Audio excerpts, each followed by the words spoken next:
যদি আমরা এটাকে 6.5 থেকে 7.5 এ উন্নীত করতে পারি, আমাদের ফার্টিলাইজারের আপনার ওনার উপস্থাপনা যেটা এসে ফার্টিলাইজার অনেক হাই, আমি এগ্রি।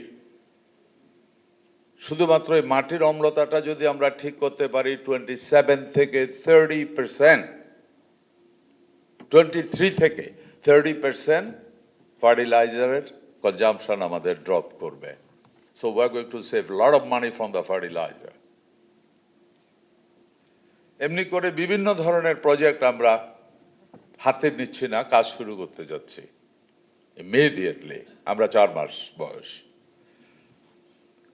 বাংলাদেশের বিদ্যুতের ঘাটতি, আমাদের প্রচুর পরিমাণে মোর দেন 2 লাখ শ্যালো এবং ডিপ টিউবওয়েল আছে, যেগুলি ডিজেল এবং ইলেকট্রিসিটিতে চলে। আমরা এরই মধ্যে বেশ কয়েক হাজার সোলার সিস্টেমে ট্রান্সফার করা হয়েছে। হোল ডে সোলারে চলবে,